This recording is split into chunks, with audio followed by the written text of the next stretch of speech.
Hello. So the following video is more like a podcast. The hybrid snake conversation is always a little iffy. People get a little crazy about it. So it's a very long format. There is a lot of information coming in.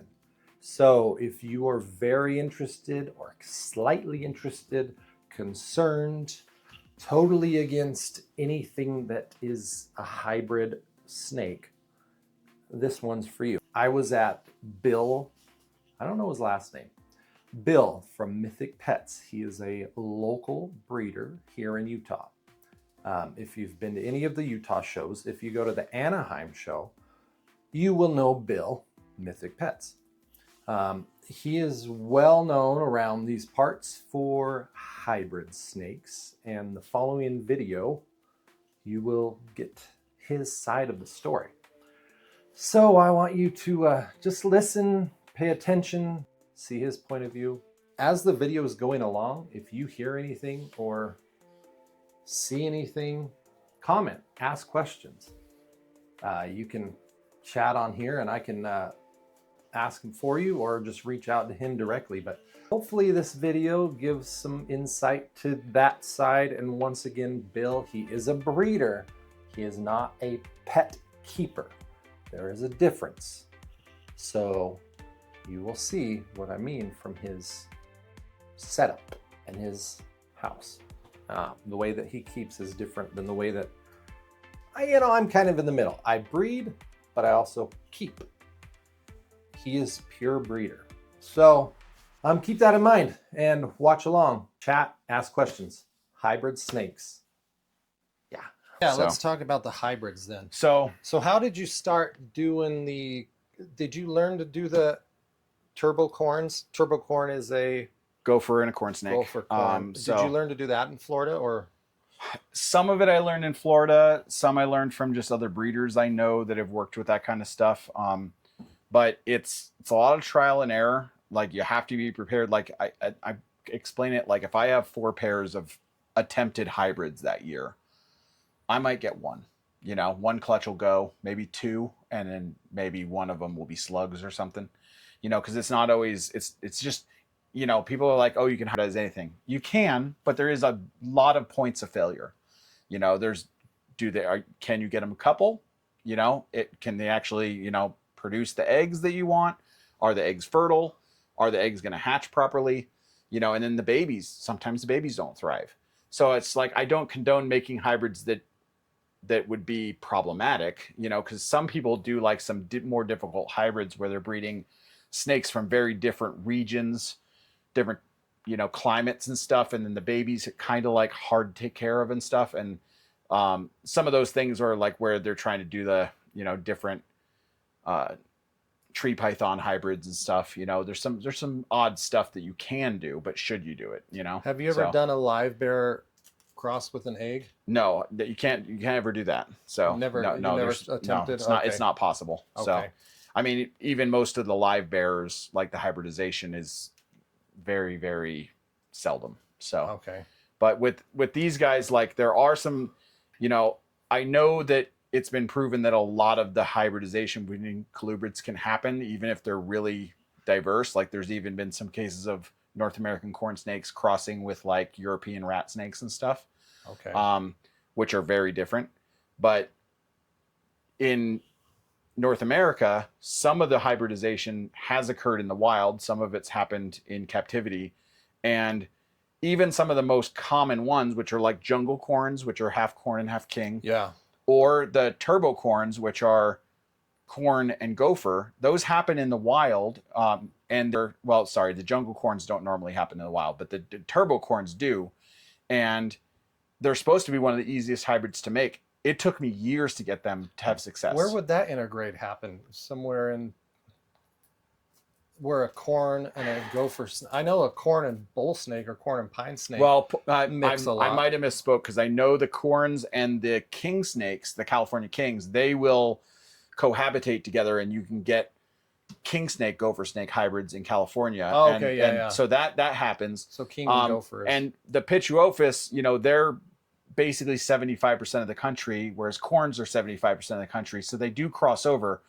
But the thing is, there's not a lot of examples or cases of them, but like the albinos are compatible, like the albino gene in the two species. Is that Yep. okay? So that's So the A-male that's in corns, A-male albino, is completely compatible with the A-male in gophers. oh, And I actually proved that it's compatible with the bull snakes here too, because I made corn snake bull snake crosses this year. Where are those Yeah, now? that's them right here. Ooh, So pop one of those out. That's and crazy. I haven't shown those on Instagram or anything yet, but this one's a normal. Look at the color pops on that. That red Texas bull snake that I was showing you, that's the mom of this one. Really? So you did, what was the pairing then? This was a Tessera corn het ultra bred to a red Texas bull het A-male. So when was this hatched? This one was hatched on actually 8/3, I think, 3rd of August. So that's just. Oh no, they come out this big. Are you kidding? Yeah. Can I hold it? Oh yeah. I just want to feel what this. Yep. They're totally chill too. Man, this is just 2 weeks old, basically. Yeah. What this has had one shed and one meal. Wow. Okay, so the color is awesome on this. Yeah. It does have a.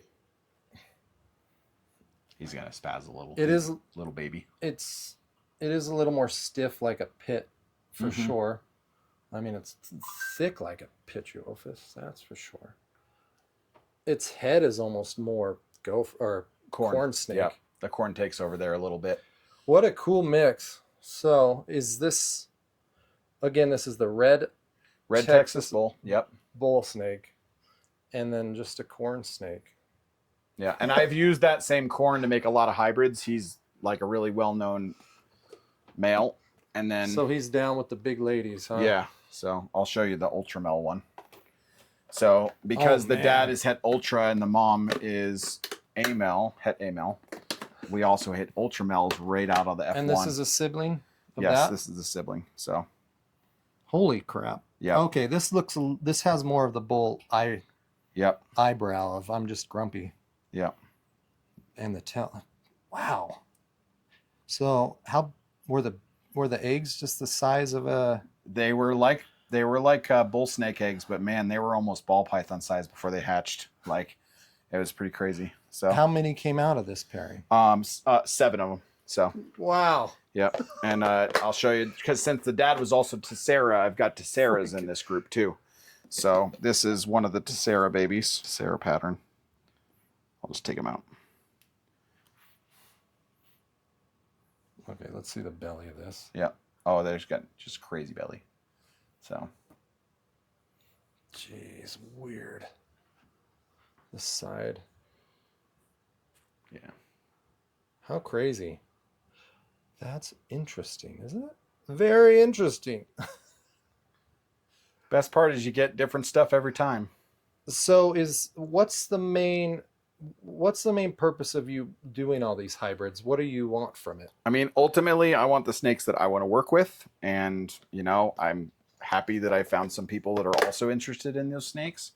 But I mean, mainly as a snake breeder and somebody selling a pet snake to somebody, I just want to, produce an animal I'm proud of. I want that snake to be healthy, happy, cared for, and these are the ones that I, prefer. Like, I do a lot of other stuff too. I do pure stuff too, but I like the variety of, like, this next year I'll breed my bull snake probably to another bull snake. It's just that this year she did hybrids, and then we'll do something different next year.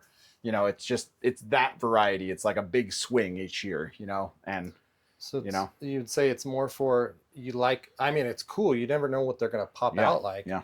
So you're doing it more for it looks cool overall? Well, I mean, that's really what we're all doing with any of the snakes, right? With the different colors and morphs and stuff. It's, when you're dealing with animals that are, going as pets or going as a project for other breeders, you want to create the most interesting stuff. And to me, that falls in that category, Now, one thing, they're kind of like children, the people that we sell snakes to. We're going to tell them things.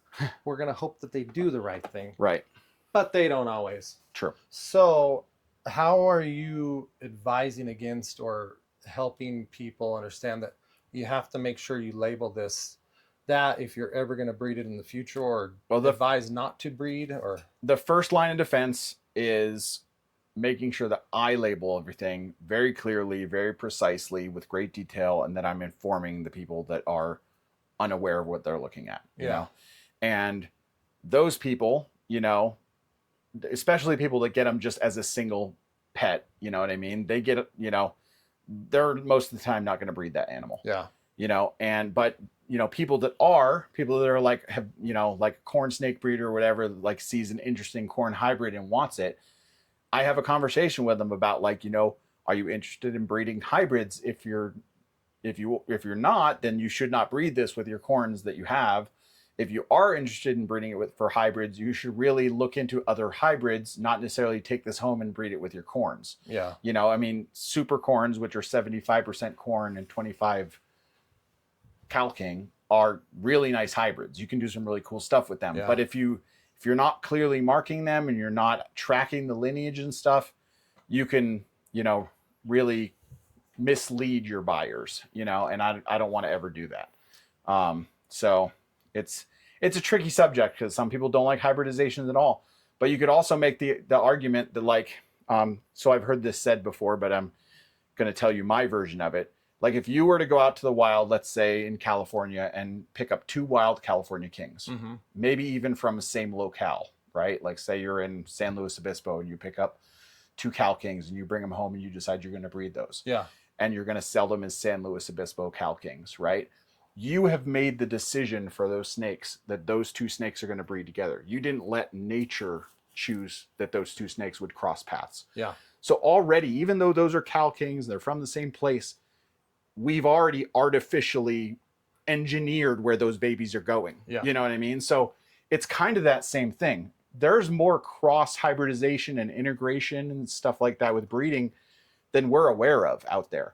And that's what they're starting to find out with some of the scientific stuff where they're categorizing the species, where things that are visibly totally different, they're like, no, these aren't different genetically, you know, and that's kind of making the hobby.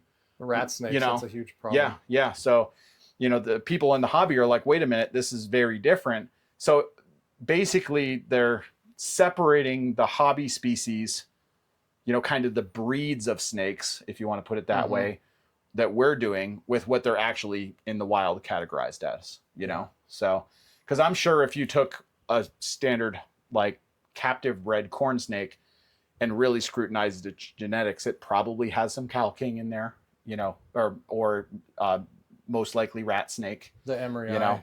Well, even the black, like any like really big corn, they've bred beast corns for years with the eastern rat snakes to corn snakes, and you know, some corn snakes are really huge and they don't really get that big in the wild. Yeah. You know what I mean? Some of that's from having some rat snake blood there in the past.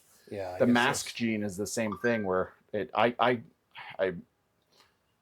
I don't have documented proof for this, but mask is a gene that's kind of like argued back and forth about in corn snakes, and it kind of behaves like a dominant.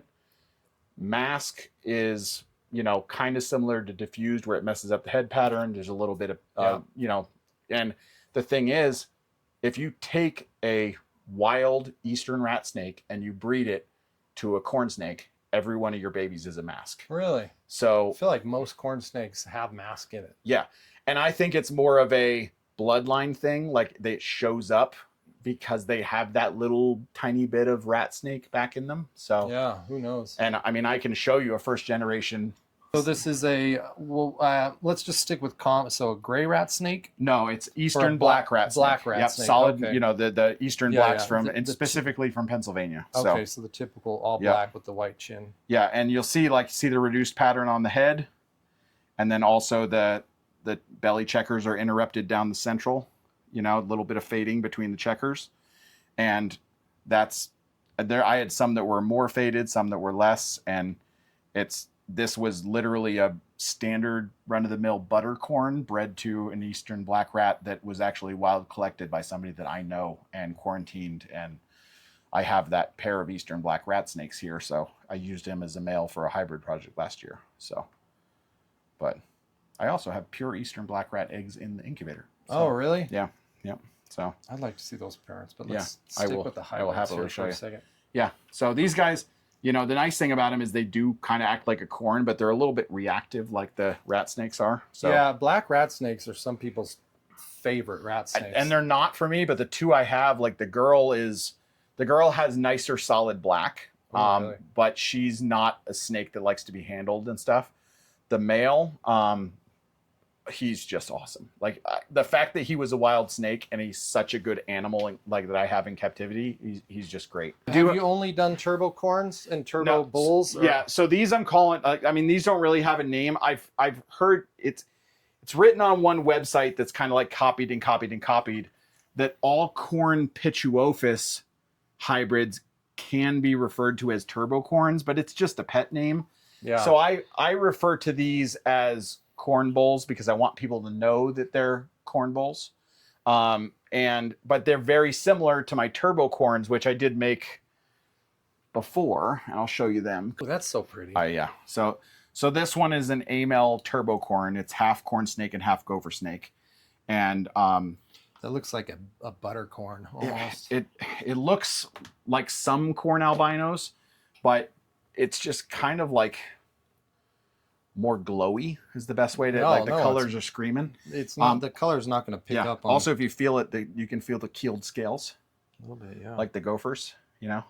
Pretty. Are these Sonorans? Yeah, they were a Sonoran gopher bred to the same male that produced the same male corn that produced the corn bulls. Okay. So, yeah. How long did it take you? How many tries or seasons did it take you to get the corn snake to start hooking up with the gophers? With the gophers, it was my third year trying it. So, and then this one is Tessera and Ultramel. So, Tessera and Ultramel. Yeah. Yeah, it's one of my favorite ones. It's obviously a hybrid. Yeah. So you would look at it and think, Yeah. okay, I don't know what I'm looking at. Yeah. I mean, that's kind of the crazy thing. So you have the only pits really hybrids that you've done are just corns with the bulls and with the yeah, I haven't done any. Well, I also have. I do have some Turbo Kings, some Gopher Cal King crosses that I made this year for the first time. Oh, yeah, really? I'll pull them out in a minute. They're brand new babies. Haven't you done a pine snake hybrid? I made pine snake bull snake crosses, but they're kind of a little bit more of an intergrade. So I bred it. The thing is, the ones I used were very diversely different because I used that red Texas bull snake and the Florida albino pine, the two that I showed you on the top. Yeah. And those two are very regionally different.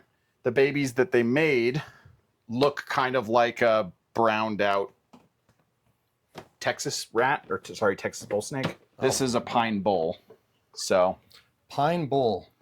Yeah, which, you know, like it's a pit. It's a pit because it's, you know, they're both Pituophis, but they're just different species of Pituophis. So a Florida pine and a Texas red, right? Yep. My main purpose for producing this particular cross is I want to work with that particular albino gene from the Florida pine snakes, which is that really white kind of pepperminty looking albino. Yeah, that's pretty. And so I'm going to work that gene into my hybrids with this. So.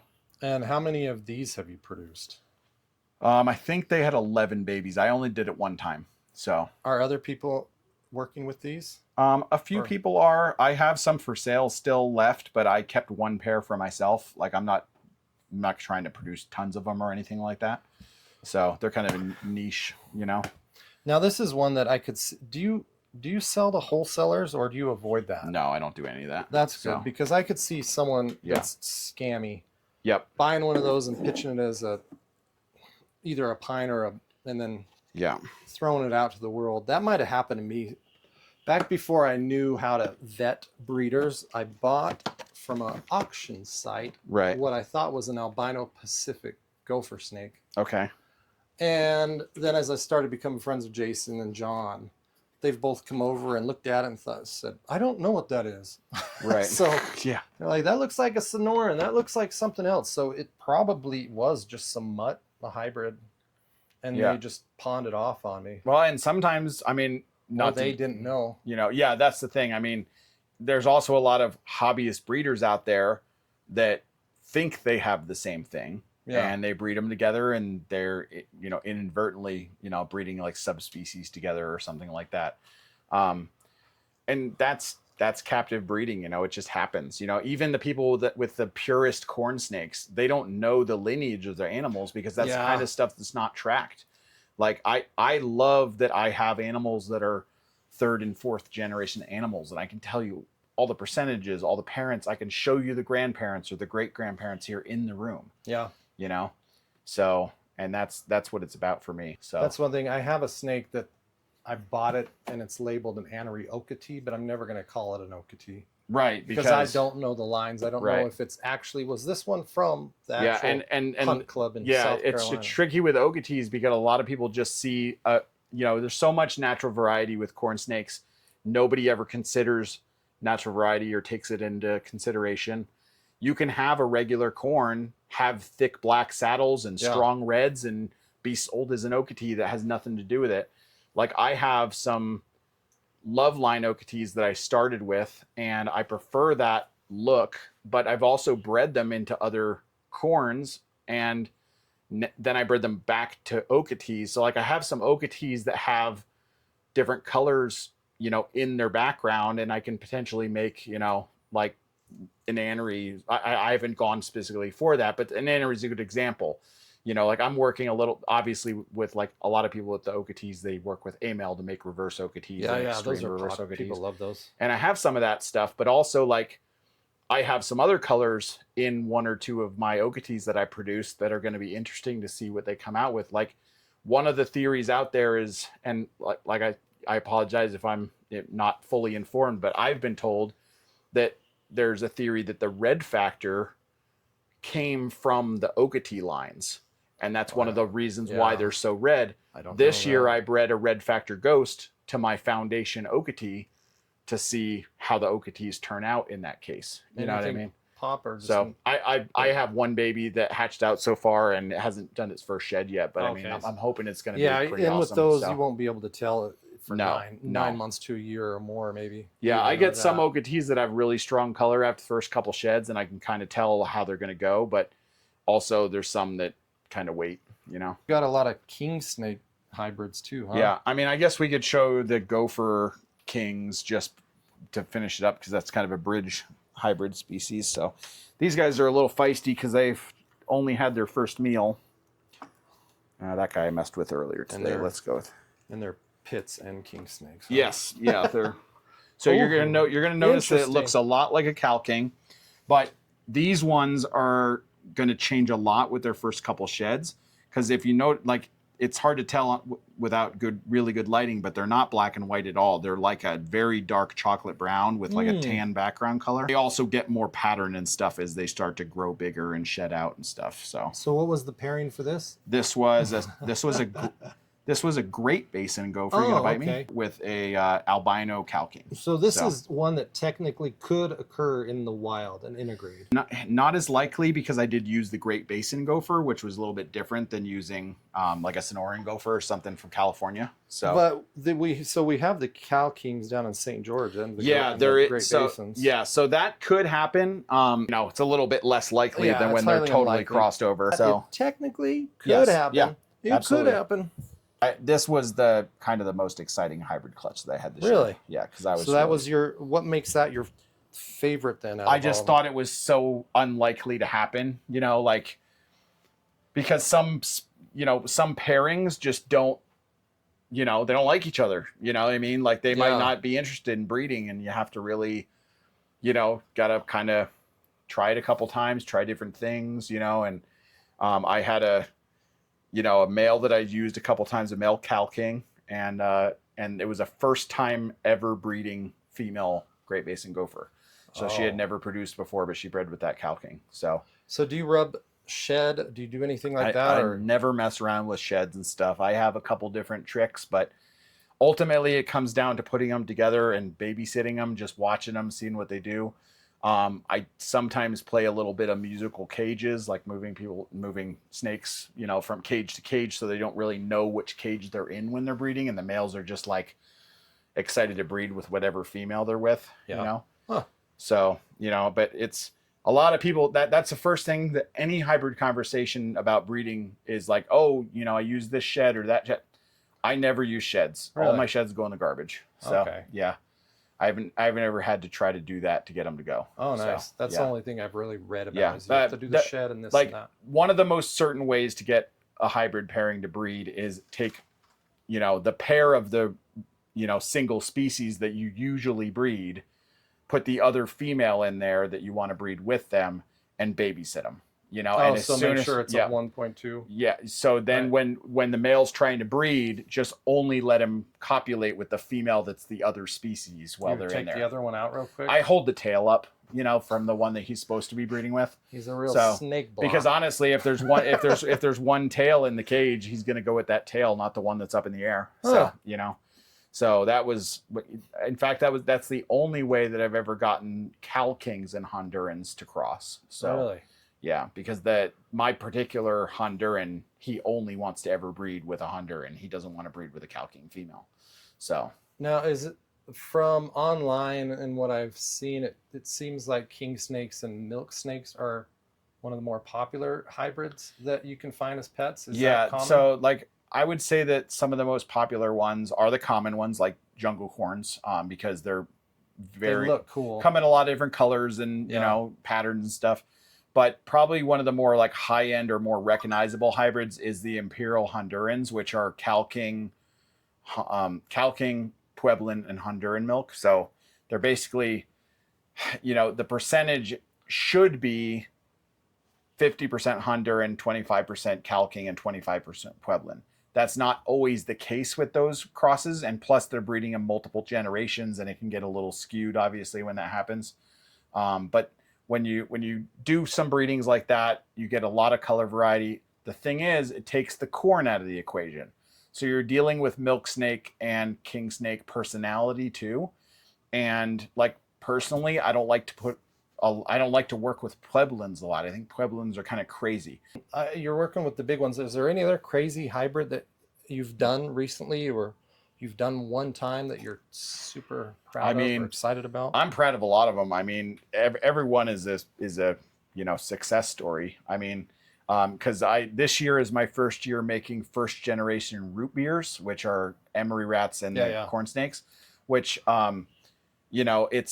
you can find people selling root beer corns or creamsicle corns, but most of the time nowadays those are like 90% corn, and people don't represent those like we were talking about. People misrepresent those not as hybrids all the time. I probably am guilty because I have a creamsicle that I just sell it as a creamsicle corn snake. Yeah, and anything that has creamsicle in the name should be 50% corn and 50% emery. Yeah, and I have no idea what percentage my mom is. Yeah, so like I wasn't going to ever sell an emery, like a creamsicle or a snowsicle or even a root beer unless I made it from the parent species.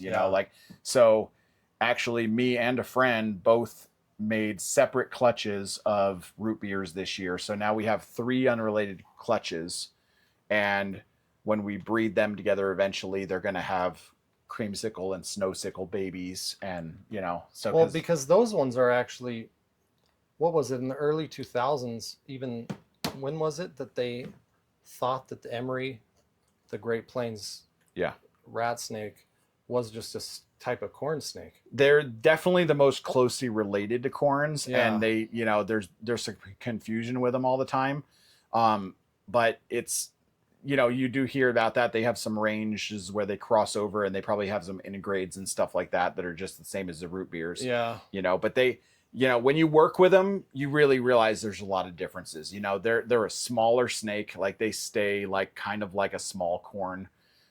They do have much more of a corn snake head versus like a rat snake head that has the bigger eyes and the wider set head. Yeah. The emerys don't really have that, which is interesting though, because my albino emery does have a little bit more of a rat snake head than I expected an emery to have. You said your emery has more of a rat snake head? So I suspect that she might have some of like another rat snake species in her as well. Really? And I'm not I'm aware of it. I keep track of it. Which one is this? It is. So this is an albino emery rat snake. This is pure blood, you could say? Yep. And you'll probably notice like it looks a lot different than an amel corn. And this is actually an incompatible albino with if you breed this with a a melanistic corn snake, you get all double hets for. And this is both the one that you're albinos. saying looks more Yeah, rat. it has more of a rat snake head to it. Yeah, that's what I was saying. It doesn't look Yeah. like other emery that I've seen. Yeah, and that might just be this individual. Does it feel the same? She's gonna freak out. Yeah, but oh yeah, you're not in the mood. Okay. But behaves like a rat snake. Yeah, So, interesting. Okay. But then I'm well with the genetic testing that's going on. Maybe Yeah. in a year or two, hopefully you can. Yep.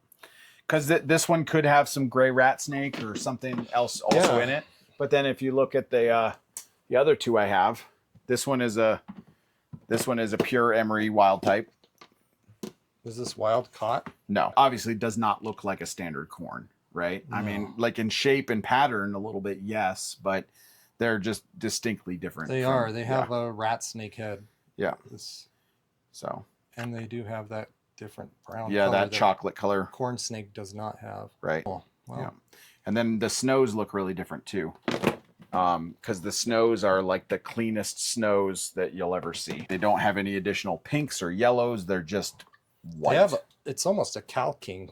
Yeah. Lavender type. Almost. Yeah. I like those markings. Those Yeah. are cool. So that's a snow, Yeah. and it's lavender up here, but then it's more greenish down there. Yep.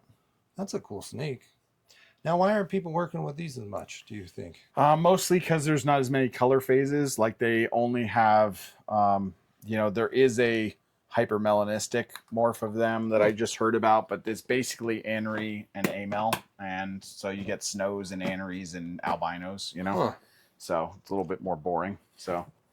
All right, here is this is a brand spanking new albino that Well, this isn't just an albino tessera jungle or corn. a hybrid, yeah. So this is half corn, half cow king. Jeez, And- that's rad. And of whether the Wow. striping is coming from the Tessera gene or from the Newport gene with the kings. That's one thing that I know some people have said that I truly think they're distinctive different genes, and this is definitely Tessera, whereas because it came from the corn side, and the Newport is they just do different things. They look similar, but it's thick. yeah, he's a big boy. Now, have you bred him with anything? Oh Will yeah, he produce? He's produced a lot of different hybrids. So yeah, he's one of my star breeders. So this year he produced super corns and jungle corns. So in fact, I found out this year that he's also carrying hypo and anery, which I did not know. So I got a ghost jungle corn baby out of him. So you can make some snows if you do it right. Yep. And I actually don't produce a lot of snow anything. All right, this is great. This is one that I don't get to see ever in real life because we live in Utah. How rad. What a beauty. Out of all the crazy snakes you have, and Yep. then you just have a wild type, black rat snake. And I have a female pair for him too. I've got eggs. Oh, in the what incubator. a babe. Yep. I don't know. He might be one of my favorites. Isn't that strange? Also, because I don't think I've ever seen a proper black rat snake before. Yeah, I always think he reminds me a little bit of a lip python. Man, he's so pretty. But yeah, he's not bad to deal with. He gets to be like, what are you doing? But Yeah, just typical. Because I Yep. mean, he's not a pet. I mean, he's wild caught, and he was big when he was caught. So, That's so cool. but I mean, it took almost 2 years to get to a point where we were going to breed him too, because he was captured I should say collected by somebody who knew what they were doing in Pennsylvania, and then he was quarantined there. Then the next year he was sent here with the female, and I had to quarantine him here for an extended period of time, make sure there's no problems, anything like that, treat him for parasites, all that. yeah, what is this? This is a Corndurin, so it's half corn and half Honduran. It's also from that same male that made the corn bowls. that thing's that thing's mental. One of my favorites. So And when it comes to hybrids too, they're not always fertile. They are most of the time. But he proved out to be fertile last year. So I actually produced babies. So with him. mom was a Honduran. Yep, mom was an albino Honduran. Dad was the Tessera corn that I've used for a few of my hybrid projects. Yeah. And this is technically a Tessera Cornduran het albino. The color on this is wild. That's the mom. This is just an albino. Yeah, that's she's a very old timer snake, but that is the mom. I guess yeah, if really you're gonna make a changes it up. hybrid, hopefully it's a tessera, right? Well, I like to try to do hybrids where I use tesseras as the projects. Then you get half tesseras, half regular. And this one, there's another sister that is a tessera that is really orange that I kept too. Yeah, so this has that burnt. yeah, she's in a little bit of a shed, but yeah, Okay. she's, you know, she's got the red and the orange bands and stuff. And Oh, weird. yeah. Yeah, I was actually like, Where do you draw the line saying, I'm not going to even try that when it comes to the hybrids? yeah, I basically draw the line where if I expect it to not be babies that are as good or better than the parents, then I'm not going to do that. You know what I mean? Okay. And that should be the goal for any breeding. I mean, like if you're breeding a litter of puppies and you're getting subpar puppies compared to the parents, why would you be doing that? You know? So that's exactly the philosophy that I kind of try to do with everything. Yeah. But it's tricky with the hybrids because, like I said, it's a touchy subject. Some people don't like it. I like the challenge of it too. You know, yeah, I have some clutches that come out slugs. You know, I had a retic hybrid clutch that, you know, the female slugged out, and I could have had some really awesome hybrids, and it just turned out to be, you know, 3 years of effort. It didn't go anywhere. You know what I mean? Yeah. So, not to mention the growing those. Man, awesome. So where should I know it's. you have so much? I think Jason Nelson's place is hard to film at, but you have. I know it's hard to film, but like, you know. Well, no, like, I mean pick where to even start because you have a lot of because I mean stuff. There, even just the corn. Like if you're for like, okay, show me this kind of corn, I can probably show you. And I keep this room an ambient 83 degrees. Oh, so when this door is shut, huh? that's why a lot of stuff is not on heat, Oh. because when the door is shut, it's 83 to 85 at any given time. So that saves me on energy and stuff like that for heating the closures too. So 83, huh? So do you feel like that's because I keep my ambient room at it's 75 to sometimes it goes up to 80, and those are all colubrids. yeah. Well, honestly, I do it for the colubrids, and I do keep it above 80 all the time. I've got babies in here. I've got, you know, I've got like So many. yeah. So there's a lot. So Man, where do we even start? and this room get like in the wintertime, this door goes on here, and this is the brumation room. Okay, so this Yeah. let's just start there then. So Yeah. this is the brumation room. Yeah, during the winter months, this is the brumation room. I just shut it off and put all the colubrids that need to be brumated in here. Everything I have is all on wheels, so everything can move around. And, you know.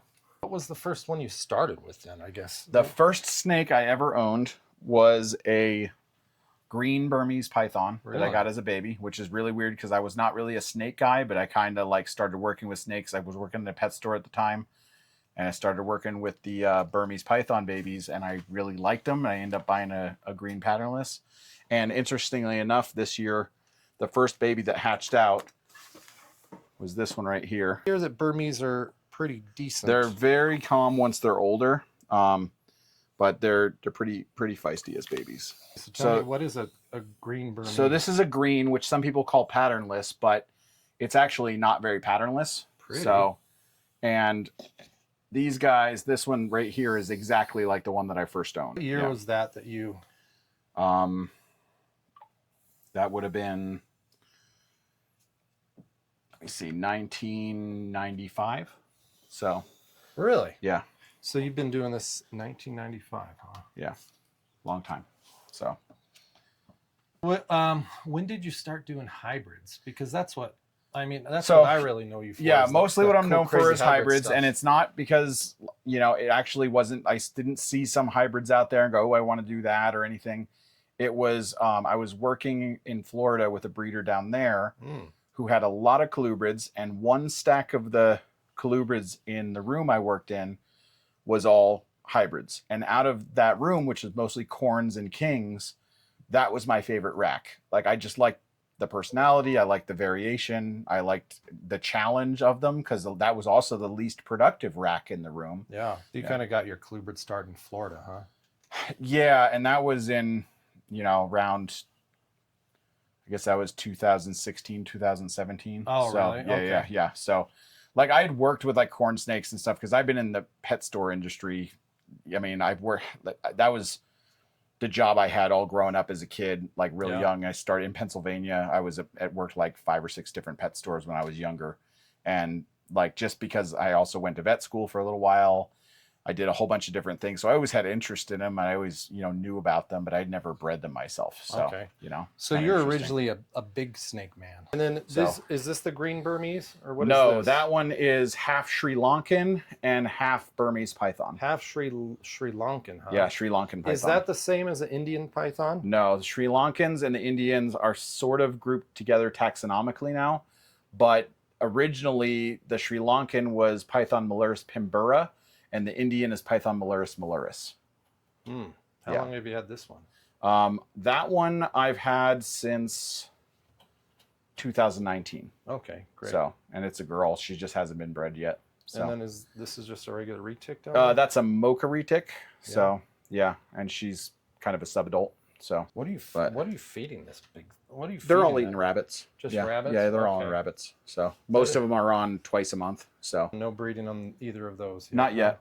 No, my big berm is over here, but I have to rearrange the room to let you film her. Oh so, yeah, I see. but, Oh, she's yeah, Yeah, she's yeah. big. How many Yeah. does she give you? well, she Or gave this year. me 34 eggs. Oh, so, lordy. Yeah. When you breed that many, who's buying? Well, Or what do you do with them when it's that many? when I breed, I always prepare to like hold on to everything until I find a buyer. Like Yeah. it doesn't matter if it's 2 snakes or 40 snakes. Okay. And that's just, I mean, sometimes I differ a little bit than some of the other breeders. Like a lot of people like send their babies out right away and stuff. Like Yeah. I'm fine holding a baby back for a year before I even put it on my table for sale or offer it to somebody. And I know there's more work that way, but also I feel like that's what people are buying from me is a little bit more work. But I mean, I don't know. We don't need to go in that spiel. It's just No, that's all right. like the thing is, you see a lot of people in the reptile industry that like, if they're going to hold back babies, they'll sell the adults, or they'll like maybe not keep everything, or they'll like offload the stuff they're not interested really fast to whoever will buy it in bulk Yeah. or whatever. I'm just saying that like every snake that's here as a breeder is here for its whole lifespan. Like I have to make a really hard decision with everything I hold back because I know it's going to be here for a long time. Okay. I know I'm going to have to move into a bigger place and have maybe a commercial facility and all that kind of stuff. At one point, Um, especially for yeah. these big ones. Yeah. So, it's always part of the bigger plan. Whereas if I have a baby I can't sell, it stays here too. You know what I mean? Or it, goes to as a pet to friend and family or something. you Yeah. know? But I think it's better.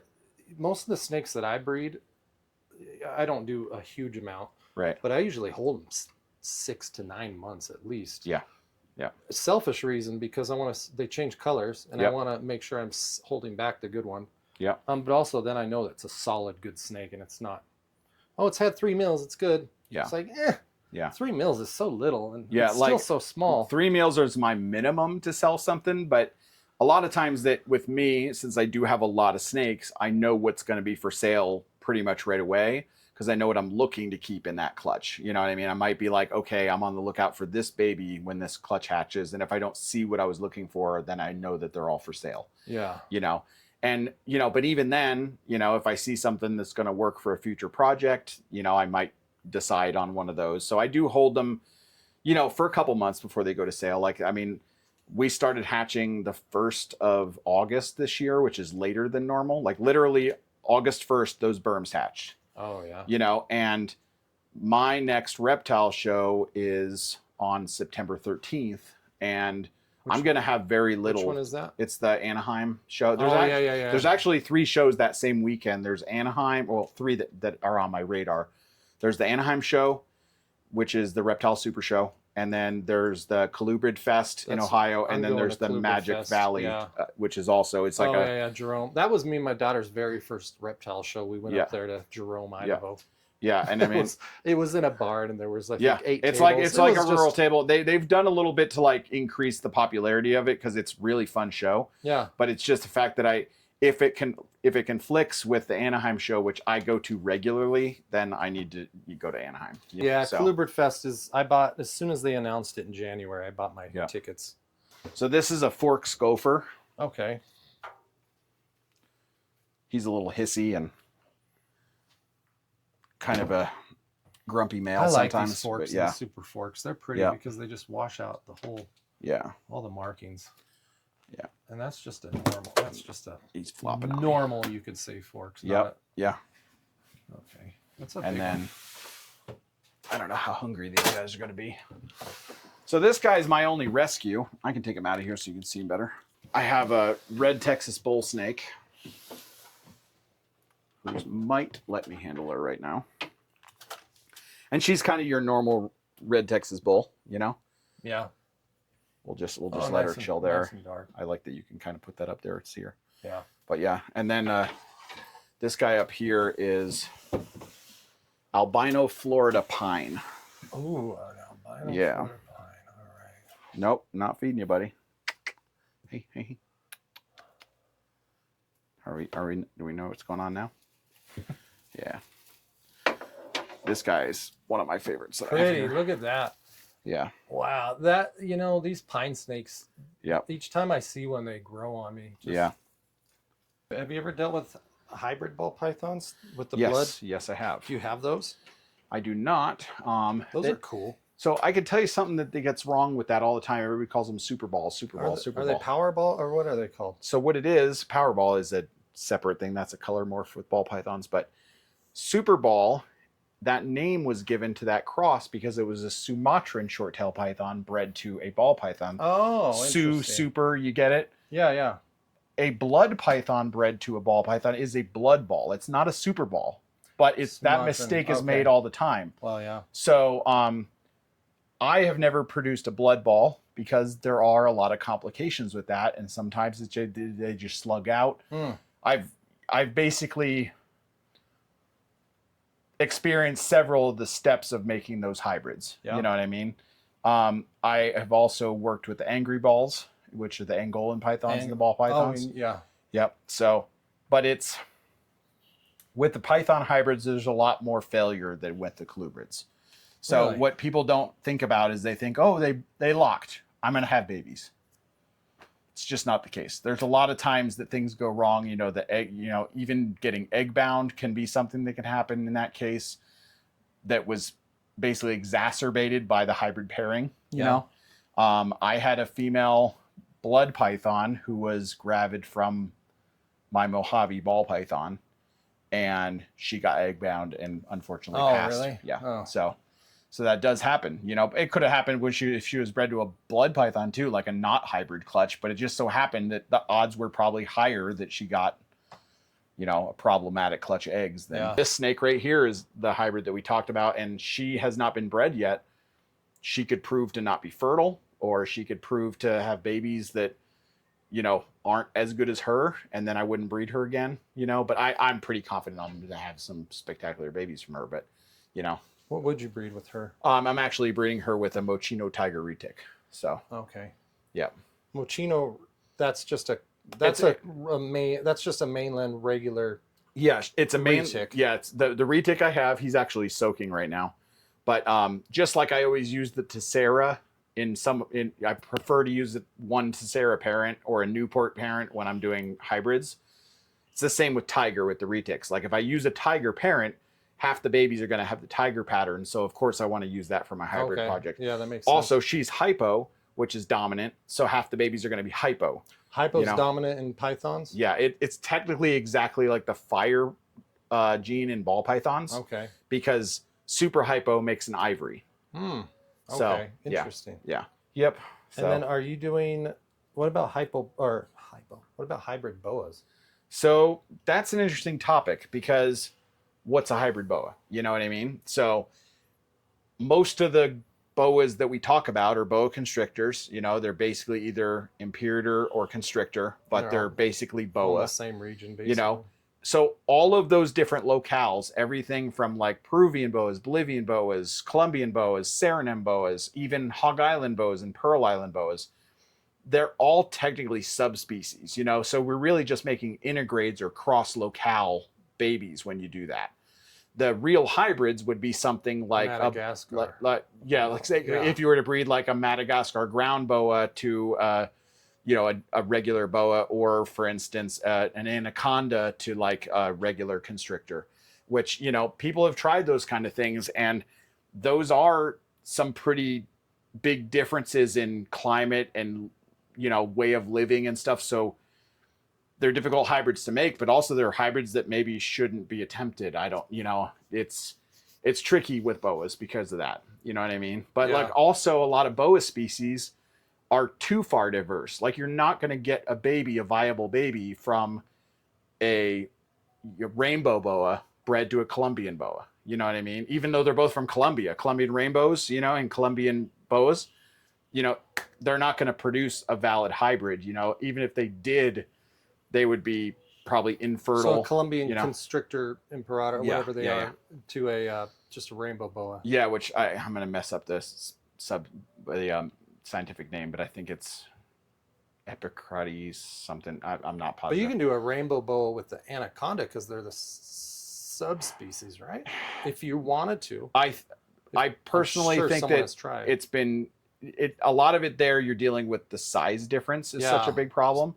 But the thing is, they're also, one's fully arboreal and like, you know, very high, you know, in a lot of cases high altitude. Yeah. Whereas all the anacondas are low altitude and aquatic, you know, or semi-aquatic. Interesting. You know, so it's like, you know, those would be what would be considered a hybrid boa, which people always say, you know, you see it all the time online on Reddit or one of those forums. People are like, wouldn't it be cool if you breed this and this? Well, you know, it'd be cool if you bred a goat with a chicken too, but that kind of thing just doesn't happen. You know what I mean? Like a rattlesnake and a garter snake. Yeah, like it's not going to happen. You know, boas are very, very different physically, you know, so they're, you know, whereas all the common boas, different regional, they're very similar. Like maybe you could get a Dumerals to breed with a regular boa. I'm not sure. And that would be a true hybrid, you know? Yeah. So, but. Well, if anyone's done that. Yeah.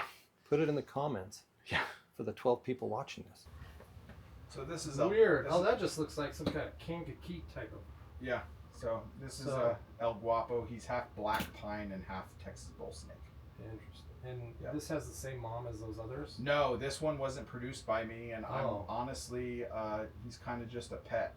So, but he's still growing, and he's kind of cool. So I know. I met Kevin McCurley once. Me too. And he had on one of his videos, he was talking about how he did corn snake and hognose. Yep. And then when I asked him about it, he said she slugged out, so none were viable. Right. I'm wondering if he or anybody else has tried that more or tried any other hognose. I haven't tried that ever. I've worked with both species. I don't currently work with hognose except for a few small side project things, but the main point is like I don't really have any interest in trying to breed those species. When we have species that are like gopher snakes and bull snakes that are kind of pattern wise and, you know, in that way similar to a hognose, I would rather have those as a hybrid with a corn than, you know, try for something that might be a little more difficult, you know. So do you know of any hognose hybrids? I know of like eastern and western hognose crosses, and that's about it. I've never seen anybody cross the tricolors with different hognose, but I'm sure it can be done. So I don't know how the babies probably wouldn't be very visually appealing. So a lot of times when you cross a darker species with a lighter species, the darker takes over. And that is the case with some things, even jungle corns, but the jungle corns, because of the color morphs that from the corn snake side of it, you know, you can really get some interesting looking jungles. But it's kind of like, for instance, Mexican blacks, like a Mexican black bred to a Cal King, which are both very similar species. They're going to basically look like a mostly black snake. I've seen, really? Yeah, I've seen that hybrid a couple times, and it's appealing to some people, you know, because people like dark snakes with dark patterns or heavy patterns, you know. And so it's been done. But like, for instance, you can make a black jungle corn too, which is basically a Mexican black bred to a Cal King, or sorry, I misspoke. Mexican black bred to a corn snake is called a black jungle. And it's because the Mexican black really takes over even that much more than the Cal King does. And it makes kind of like a dark, ugly jungle corn. You know what I mean? And so, but, you know, I haven't made those because I do have thoughts of like, who's going to buy these? Is this going to be appealing to somebody? Am I going to want one? Is it going to be, you know, something that's nice enough that I want to do something with it? Yeah. And you know, I don't really work with Mexican blacks that often. But I, you know, and the same thing with the Cal Kings. The Cal Kings come in a lot of color variety and pattern variety and stuff, and that's cool. But I don't work with a lot of the different color genetics of Cal Kings. I work with albino and a little bit of the lavender albino, which Okay. is from the Cal Kings. What else is there really? There's the chocolate ones. Yeah, right? which is kind of a hypo. There's the blue-eyed. I think it's a blue-eyed hypo, or I'm just forgetting the Cal King genetics right now. Okay. But there's a couple other Cal King specific genetics that people use, and I just haven't delved into that. I don't, because that would kind of double my projects if all of a sudden I have jungle corns that are carrying the genes from the Cal King that I want to make those jungle. It's That's too much easier just to work with the colors from the corns. So I guess hybrid pairing or lineage goes the furthest back in your collection. How many generations can you trace back? probably the jungle corns and the basically I produce some jungle corns. Those jungle corns have had babies, and then some of those have had babies. Okay, so they're grand. Yeah, and they're normal. You can breed, you know, second generation and third generation together. It's not good to, just like anything, it's not good to inbreed very much, but because that can cause some problems. It seems that you do lose a little bit of viability if you're, you know, breeding sibling jungle corns together that are producing an F2 jungle, because we've done that once, and then we did it once with one pair and once with another pair, two different pairs, and both times the babies were just like, you know, not a lot of eggs hatched, and then we had some babies that were smaller and stuff like that. So really? Yeah, so viability. So it's normal. Viability is pretty normal. The first. Oh yeah, almost, because the first pairing. Because you're also a lot of times with first generations you're dealing with hybrid vigor too. So you get actually a stronger, healthier baby than both parent species. You know, that's why you get some, you know, the classic example is a liger. You know, like a liger is bigger than both parents. You know, it has a lot of things that, you know, and with some of the jungle corns, some of them are bigger than both parents, you know. So I've got some really big hybrids, you know, and that's kind of interesting too. I'm interested to see how big these turbo corns that I made last year are going to be, because their dad is the biggest corn I have, and their mom was, you know, pretty big too. So, you know, they could be real big monsters when they're older. And I guess you could say that people that are arguing against hybrids, but then they go and create the blue-eyed Lucies, which are probably generational inbred. Which one's actually going to be stronger and more healthy? Yeah, it kind of depends. I mean, I think the ultimate thing comes down to reptile breeders are not pedigreeing their animals, and I'm not saying that people should be, but I'm saying like that has its problems. You know, like in animal breeding and husbandry in general, keeping track of lineage and not just knowing the lineage, which most people are like, oh, know the lineage of my snakes, I know what's what.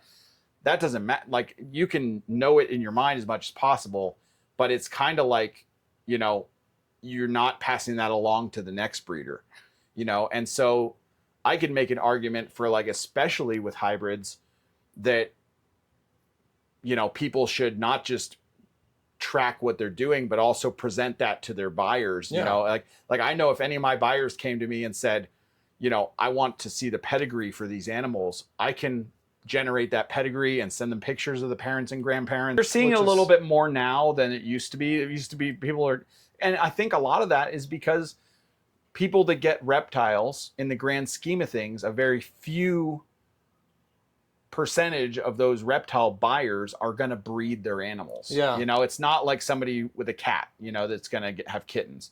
You know, it's like a lot of times people get reptiles, they don't want to learn about the breeding, or they have no interest, they just want a pet reptile. Yeah. So you only have like this, you know, small population of reptile keepers that is actively breeding. And those people are the people that should be sharing not just the lineage, but the pedigrees and, like, you know, genetics and stuff. A lot of people kind of trim the genetic information off of their labels or don't share it with their buyers. Well, now it looks like Gandalf and Frodo. Yeah, well, I can move forward in that. There we go. Yeah. Okay, so thanks for this. A lot of hybrid stuff, which is cool. A lot of other stuff. You're always at the Utah shows. Yep. And then you're doing the And which one? September 13th? I'm doing the Reptile Super Show in Anaheim on September 13th, and then I think the one I have after that is Wasatch, here in Utah. So. And that's the first weekend, second Yeah. weekend of October. Third and fourth, or fourth and sixth, or fourth and fifth, either first Saturday and Sunday. Okay, So, cool. Yeah. So if you want to come see some cool hybrids and then also other normal stuff, Yeah. and then anything else you want to say to the people who are totally against hybrids or question them, what do you say to them? If you're against hybrids, then to each his own. But if you like hybrids, or even if you don't like hybrids, you can always get in touch with me, talk to me about it, learn about it, and it's up to you to form your own opinion. I think the biggest thing is just be honest and label things correctly. And it's a big part of it is just keeping track of things and buying from people you trust and that have quality animals, and they are cool looking for sure. They do pop. Yeah. Well, thanks so much, and you're welcome. I'll see you around another time for sure.